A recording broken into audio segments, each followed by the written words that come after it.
हमारे गोवर्धन में एक सखी, बहुत ध्यान से सुनो सब लोग, गोवर्धन की एक सखी कहीं कथा सुन रही थी, तो कथा में सुन करके गई कि ठाकुर जी तो गोपीन के घर माखन चुरावे जामे, और इतनो ही ना करें तो कहा करें, वो ठाकुर जी ने अपने सबरे सखा छोड़ रखे हैं गोकुल में, बोले सबरे ताड़ते देखते रह करो, जा गोपी के यहाँ बढ़िया माखन निकर रो होए करे, मोए आके बताए करो, वाके घर में माखन चोरी करवे जाऊंगो। सो सबरे सखा बस यही देखते रहे, ढूंढते रहे कौन सी गैया को बढ़िया वारो मक्खन को माखन निकरो है, सो लाला को संदेशा पहुंचानो, लाला चोरी करवे आएगो। अब ये कथा वो सामान्य सी सखी बैठ करके सुन रही थी,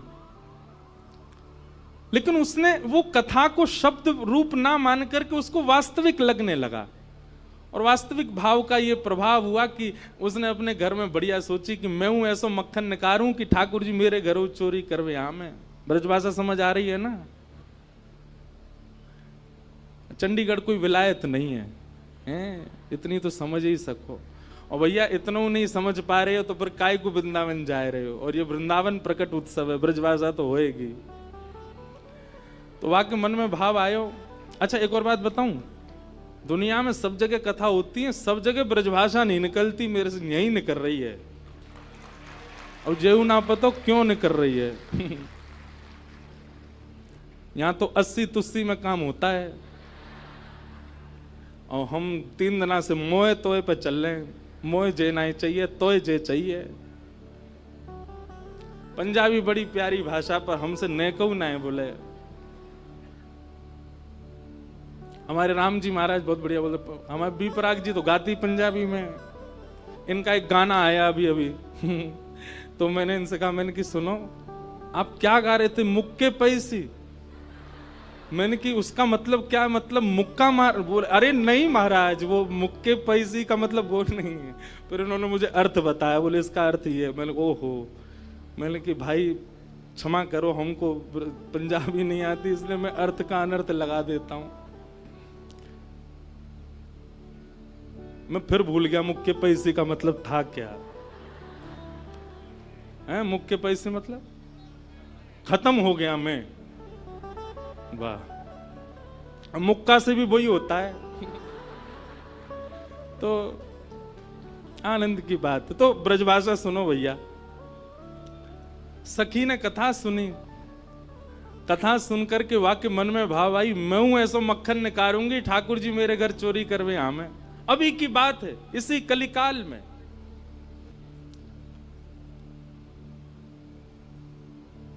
अब मक्खन निकाल लियो, निकाल करके माने मटका में मक्खन सजाए लियो, और वाकई मन में आई कि ठाकुर जी को कैसे पता चले कि मैंने मक्खन निकारो है। तो दर्शनार्थी दर्शन करने जाते थे, उन्हीं दर्शनार्थियों में मक्खन लेके जाती। तो सब तो सामग्री मंदिर में चढ़ा देते, वो चढ़ाती नहीं, पीछे खड़े होकर के वहीं से मक्खन के पात्र को ठाकुर जी को दिखाती, और ठाकुर जी को दिखा कहती, धौरी गैया के दूध सो बढ़िया रात में जमाए करके मैंने दही निकारो, वह दही से ऐसा बढ़िया मक्खन निकारो लाला, लेकिन ये मैं तो दे के ना जाऊंगी, अपने घर में छीका पे लटकाए के रखूंगी, तेरी इच्छा होए तो चोरी करवे आ जाइयो। श्रीनाथ जी के मंदिर में जाके ठाकुर जी को लोभ देती है। वैसे कोई करे ऐसा, बढ़िया खीर बनावे, चंडीगढ़ से ही जावे वृंदावन, और ठाकुर जी को जाकर के बिहारी जी को, बिहारी जी आपके लिए खीर बनाए, पर हम यहां नहीं देंगे, चंडीगढ़ आके आओ, पाना है तो आप तो आ जाएं। लेकिन भैया एक बात बताएं, सोची समझी सूझबूझ से सेवा नहीं होती। सेवा तो अचानक आपके भाव से हो जाती है, बस सोच समझ करके करने वाला वो प्रेम नहीं होता। प्रेम सोच समझ के थोड़ी किया था, प्रेम तो हो जाता है जिसमें प्रेमी को सोचना पड़ता है कि अब मैं क्या करूं, वो प्रेम नहीं है। तो समझो प्रेम वहां घटा है, बस अपने आप हो जाए, सहज भाव से कुछ कर दिया और वो हो गया, वो प्रेम है। सखी ने मक्खन ऐसे ठाकुर जी को दिखाया, और लाला मेरे घर चोरी करवे आ जा, ऐसा बढ़िया मक्खन है। और वहां ने सब बता दियो, मंदिर से निकल के सीधे जाओगे, पोखरते दाएं मुड़ जाइयो, वहां से बाएं मुड़ जाइयो, वहां सीधे आइयो, मई मेरो घर है। और मैं घर के सब लोग सो जामे रात्रि में, तब आए जाइयो, चुपचाप चोरी करके जाइयो। लाला मैं बस इतना देखना चाहूं, सुबह उठूं तो मेरे मटका को मक्खन खत्म है गयो, मैं वही से प्रसन्न रह जाऊंगी कि लाला आयो। मोह इच्छा ना है कि मैं तेरो दर्शन करूं, मैं तो पकड़ूं, मेरो मन बस ये कि मैं जो सामग्री बनाऊं तुम पाके चले जाओ। एक दिन निकल गया, ठाकुर जी नहीं आए। रोज सुबह सखी उठती है और मटकी उतार करके देखती है मक्खन तो ज्यों को त्यों रखो है अभी भी। दूसरे दिन फिर नया मक्खन निकल, फिर गई ठाकुर जी को, लाला तू मान ना रहो मेरी बात, मैं तोकू दावे ते कह रही हूं, ऐसा मक्खन तेने पायो नहीं होगा, तो एक बार आ जा। दूसरे दिन भी ठाकुर जी नहीं आए, तीसरे दिन फिर आए गई, फिर से आकर के ठाकुर जी को लोभ दे। अब वो रोज नए नए मक्खन निकाल के लावे और पीछे से ठाकुर जी को दिखावे। तो श्रीनाथ जी मंदिर में खड़े हैं, ऐसे कटाक्ष नीचे नेत्र हैं, सामने कुंभन दास जी बैठकर के कीर्तन सुना रहे थे।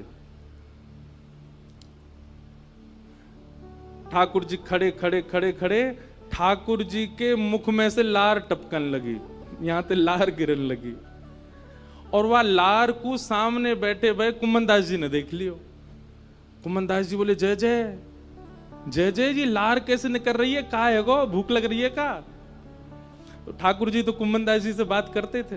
ठाकुर जी, एक कुंभना, एक सखी आवे रोज और पीछे खड़ी खड़ी मही ते मक्खन दिखावे मुझे, और मुझको रोज लोभ दे के जाए, तुम चोरी करवे आ जाओ, तुम चोरी कर। अब मुंह तो यो भय लगे, जो कलिकाल है, जो कलयुग है, कलयुग में मैं यदि सचल है गयो तो सब पकड़ लेंगे मुंह को। अब मैं बाकी यहाँ कैसे जाऊं, मेरे खावे को बड़ो मन कर रहा है। कुंभन दास जी के नेत्र सजल हो गए, बोले, जय हो नाथ, आपके रसोई घर भंडार में कोई कमी है? अरे इतनो मक्खन, इतनो दही, इतनो दूध, इतनी गौशाला, इतनी गैयान को दूध रोज आपके मंदिर में आवे, वही सखी कोई क्यों चाहिए? बोले, अरे तो तू नहीं समझेगो, वो बड़े प्रेम ते आवे और सब तो चढ़ा जामे यहाँ पे।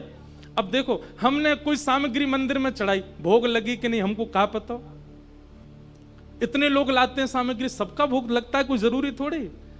पर वाक्य मन में ये भावना है कि तुम मेरे घर आओ, दर्शन भले ही मत दो, पाके चले जाओ, मुंह को ये लगे कि हाँ तुमने पा लियो। कुंभन दास जी बोले, जय जय, तो बताओ कहा करनो है, चलें चोरी करवे? कुंभन दास जी बोले, जे द्वापर ना है, कलयुग है, सोटा पड़ेंगे, तुम मुंह पड़ेंगे, मुंह कहा समाचार जागो, जय जय पिट गए हो। ठाकुर जी पिट गए। ठाकुर जी बोले, ना ना पिटेंगे तो ना है हम, खैर इतनी तो हमारी अभ्यास है चोरी को, लेकिन अकेलो ना जाऊंगा, तू चले तो चले। कुंभन दास जी बोले, मैं बड़ो बूढ़ो। कुंभन दास जी ये कौन से हैं पता है? ये मैं खुद भूल गया, ये सबसे आगे वाले कुंभन दास ही हैं, वीणा लेके बैठे। कुंभन दास जी बोले, मैं बड़ो बूढ़ो, मैं कैसे जाऊंगा?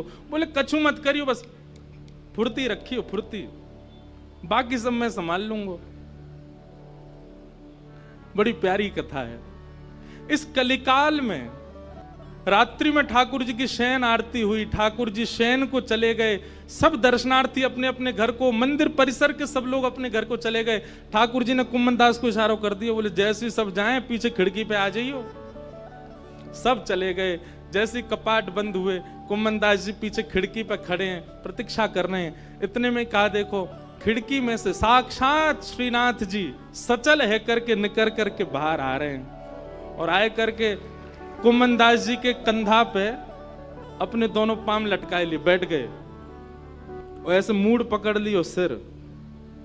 बोले, चल कुंभना। बोले, जानो कहां को? बोले, तू चल, मैं बता रहा हूं ना, यहां से सीधे चल, आगे पोखर आएगा, माते दाएं मुड़ जाइयो, फिर माते बाएं मुड़ जाइयो, बाएं ते फिर सीधे जाइयो, सीधे तो फिर बाएं मुड़ जाइयो, मही हवा को घर। कुंभन दास जी बोले, पूरी दुनिया आपका पथ जानती है, पर आप अपने प्रिय का पथ जानते हो नाथ। ये सौभाग्य है उस सखी का कि आप उसका पथ जानते हो, आप उसका मार्ग जानते हो। कुंभन दास जी ने दोनों पांव पकड़ रहे, छोटे से ठाकुर जी कंधा पे बैठे हैं, और सब बता रहे यहाँ तो यूं मुड़ जा, यहाँ तो यूं मुड़ जा, सीधो चल। अब देख जे आगोवा गोपी को घर, अब मैं मुख्य द्वार ते तो जाना सके, तो कहा कियो अपनी पीताम्बरी फेंकी ऊपर छत पे, और वहां पे है के ऊपर ठाकुर जी चढ़ गए, पर कुम्मनदास खींच लियो और छत से सीधे अंगना में पहुंचे। मां देखी एक छींका पे मक्खन रखो। ठाकुर जी देख वो धरो, कुम्मना तू खड़े हो जाओ, मेरे पाम पकड़ लियो, देख या मक्खन खाएंगे हम। कुम्मनदास जी खड़े हैं और ठाकुर जी अभी तो लटका के पाम बैठे हुए, अब ठाकुर जी ने दोनों कंधान पे पाम धरे, सिर पकड़ करके धीरे धीरे उठे, छींका पकड़ लियो और छींका में ते ठाकुर जी मक्खन निकारे और मक्खन निकाल के चाटे और प्रेम से पामे। कुम्मनदास जी बोले जय जय, मैं हूं आया हूं संग में मुंह पवाए दो। अरे अरे मैं तो भूल ही गया, रुक जा, बड़ो जोर को मक्खन है। निकार करके ठाकुर जी ने पायो और जितनो जीव में आयो बाकी जो बच गयो, ऐसे नीचे हाथ करके कुम्मन जल्दी मुंह खोल अपनो। अब कुम्मनदास जी मुंह खोले, ठाकुर जी आंख पे लगा में, नाक पे लगा में, और जैसे ही मुख में दियो है, ठाकुर जी के हस्त कमल सो मक्खन मुख में जाते ही कुम्मनदास जी तो मंत्र मुग्ध हो गए। कुम्मनदास जी के हाथ वाथ सब ढीले हो गए। ठाकुर जी बोले कुंभना में गिर जाऊंगा, संभाल के पकड़। हाँ जय जय पकड़ू। जैसे ही पकड़ करके ऊपर ने देखना चाह रहे कैसे चोरी कर रहे हैं ठाकुर जी, जैसे ही ऊपर दृष्टि करी, ठाकुर जी की धोती ढीली है कि नीचे सरक रही। कुम्मनदास जी बोले जय जय जय जय जय जय, हो है जाएगी, जल्दी आगू पकड़ो। सोई ठाकुर जी ने 4 भुजा धारण करी, 2 भुजा से तो अपनी धोती पकड़ी और 2 भुजा से छींको पकड़ के खड़े हैं। कुम्मनदास जी बोले जय हो चतुर्भुज भगवान। शंख चक्र गदा पद्मधारी चतुर्भुज तो बहुत देखे, पर मक्खन चोरी कर, मक्खन हरण चतुर्भुज पहली बार देखे। बोलो मक्खन हरण चतुर्भुज नाथ की। 2 भुजा से धोती पकड़ के बैठे हैं, 2 भुजाते छींको पकड़ रखो है। चतुर्भुज रूप में ठाकुर जी प्रकट है गए। कुम्मनदास जी वह रूप को देख करके आनंदित है गए। पहले तो कुम्मनदास जी ने मक्खन पायो तो मंत्रमुग्ध है गए, लेकिन अब चतुर्भुज रूप में जब ठाकुर जी को देखो, अब भैया कोई ठाकुर जी को देख ले वो होश में रह सके? कुम्मनदास जी के तो हाथ ढीले पड़ गए, नेत्र बंद है गए, भाव आवेश में चले गए। अब कुम्मनदास जी के तो तन हिलन लगो। अब तो कुम्मनदास जी नीचे को हेलने लगे। ठाकुर जो ए कुंभना कहा कर रहा है, अरे कुंभना ए मैं गिर जाऊंगा, कुंभना ऐसा मत करे। अब कुम्मनदास जी को कहां सुनाई दे, और इतने में कहावे कुम्मनदास जी तो बेसुध है कि नीचे भय, और ठाकुर जी वही छीका पे ही लटक गए। और ठाकुर जी जैसे ही लटके सो छीका पे तो मटकी नीचे गिर गई। मटकी नीचे गिरते जोर की आवाज भई, पूरे घर के लोग उठ गए, ओ चोर आ गए, चोर आ गए, चोर आ गए। सखी ने उठाया मोटो वारो बांस और निकर के जैसे ही बाहर आई, कुम्मनदास जी तो बेसुध पड़े। ठाकुर जी झटपट उछल करके छत पे है करके माथे भाज गए। कुम्मनदास जी वहीं रह गए। सखी ने आए करके महाराज कुम्मनदास जी में डंडा दिए 15-20, लेकिन कुम्मनदास जी तो नेत्रों से नीर बहा रहे हैं, मंत्र मुग्ध है करके पड़े हैं। ने प्रकाश कियो और प्रकाश करके देखी है कौन, देखूं तो सही। और जैसे ही देखे श्री कुम्मनदास, ए बाबा ए कुंभना, तुम तो वहां मंदिर में कीर्तन गाओ हैं बाबा, तो शर्म ना आई है? अब घर में चोरी करवे आयो है, मक्खन चुरावे आयो? जो मक्खन ठाकुर जी के काजे निकालती वह तू चुरावे आयो? तब कुम्मनदास जी ने ये बहुत सुंदर पद गाया, तू है सखी बड़ भाग बड़ी, नंदलाल तेरे घर आवत है, तू है सखी। सब लोग गाओ। बड़ भाग बड़े, नंदलाल तेरे घर आवत है, तू अपनो श्रृंगार करत है, तू अपनो श्रृंगार करत है, दर्पण हाथ दिखावत है, दर्पण हाथ दिखावत है। एक बात हमारी बहुत ध्यान से सुनेंगे, जितने भी वैष्णव तिलकधारी यहां पर बैठे हैं, आप ये बात विश्वास मानिए, आप अपना जो भी श्रृंगार करते हैं ना वो खुद करते हैं, पर जब आप तिलक धारण करते हैं ना तो वो आपका हाथ पकड़ के ठाकुर जी धारण करवा रहे हैं। वो आप स्वयं नहीं कर सकते, वो ठाकुर जी करवा रहे हैं। तू अपनो श्रृंगार करत है, तू अपनो श्रृंगार करत, ये दर्पण हाथ दिखावत है, दर्पण हाथ दिखावत है। तू है सखी बड़ भाग बड़ी, गोपाल तेरे घर आवत है, तू है सखी बड़ भाग, सब लोग गाओ। गोपाल तेरे घर आवत है। सब कोई इनको यश गावत, सब कोई इनको यश गावत, सब कोई इनको यश गावत, सब कोई इनको यश गावत, पर ये तेरो यश गावत है,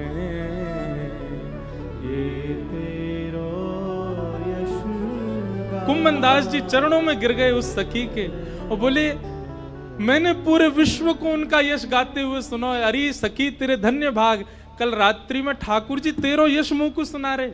बोले ऐसे मक्खन निकारे, ऐसे मटकी में धरे, बाको घर यहाँ है, यहाँ कुएं, ऐसी है वैसी है, तेरो यश ठाकुर जी गावे।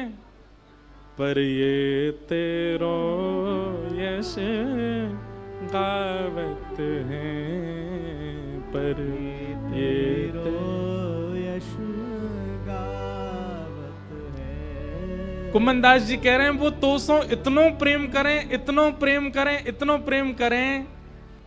ठाकुर जी बोले, सखी बोली कितनो प्रेम करें?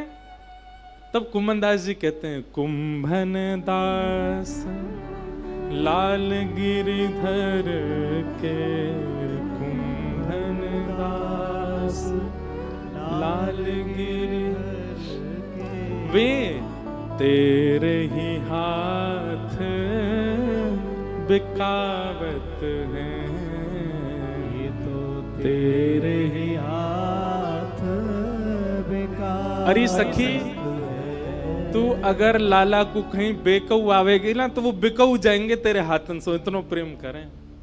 तू है सखी बड़ भाग बड़ी, नंदलाल तेरे घर आवत है, तू है सखी बड़ भाग बड़ी, नंदलाल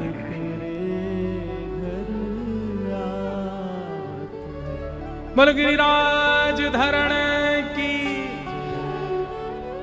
नारद जी महाराज यही समझा रहे हैं व्यास जी को कि व्यास जी आप ऐसा यश लिखो ठाकुर जी का जिसको सुनकर के श्रोता को ठाकुर जी से प्रेम हो।